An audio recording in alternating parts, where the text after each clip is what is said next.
दिनांक 28 जानेवारीची सकाळ संपूर्ण महाराष्ट्राच्या काळजाला शिरा देणारी घटना घडली. अजितदादा गेले, पण काही मोठ्या नेत्यांनी यामध्येही राजकारण सुरू केलं.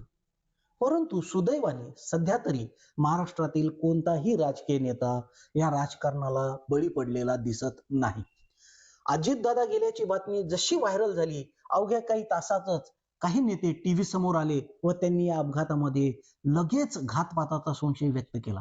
जणू काही अजितदादांचे जन्माचे वैरी त्यांच्या काळावरच टपलेले होते, या आविर्भावात हे नेते बोलत होते.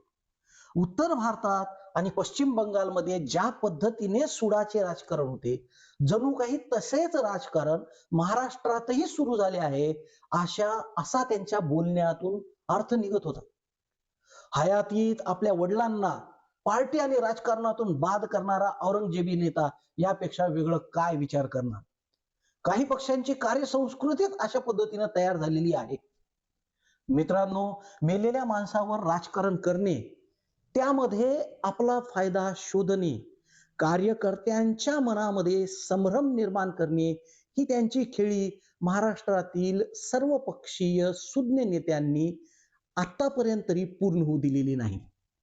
परंतु सामान्य जनता ही मोठ्या राजकीय नेत्या एवढी सुज्ञ नसते, व्यापक विचारही करत नसते.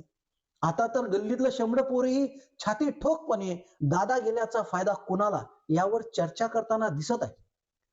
अजितदादांचा दुर्दैवी अंत हा त्यांच्या राजकीय विचारांचा अंत नाही मित्रांनो. संपूर्ण महाराष्ट्र अजितदादांना ओळखतं. अजितदादांचा कोणीही शत्रू नाही, या उलट सर्व पक्षात त्यांचे मित्र आहेत. विरोधी बाकावर बसलेले त्यांचे आप्तस्वकीय आहेत. सत्तेतील सरकारला दादांनी आपल्या कार्यकुशल प्रशासन व आर्थिक कुशलतेने भक्कम केले आहे. हे सरकार स्थिर स्थावर करण्यामध्ये दादांची फार मोठी भूमिका आहे. महाराष्ट्रातील मोठे नेते उद्धव ठाकरे आणि काँग्रेसचे नेतेही अजितदादांचे मित्र आहेत. दादा गेल्यानंतर जे दुःख आहे सर्वांच्या चेहऱ्यावर स्पष्ट दिसत होते. तरीही महाराष्ट्राच्या राजकारण न समजणारे हे उत्तर भारतीय नेते दादांच्या अपघाताला घातपात म्हणून संशयाचं वादळ निर्माण करू पाहत होते. अपघात की घातपात यावर आधारित संशयाचे वादळ अजूनही पूर्णपणे शमलेलं नाही.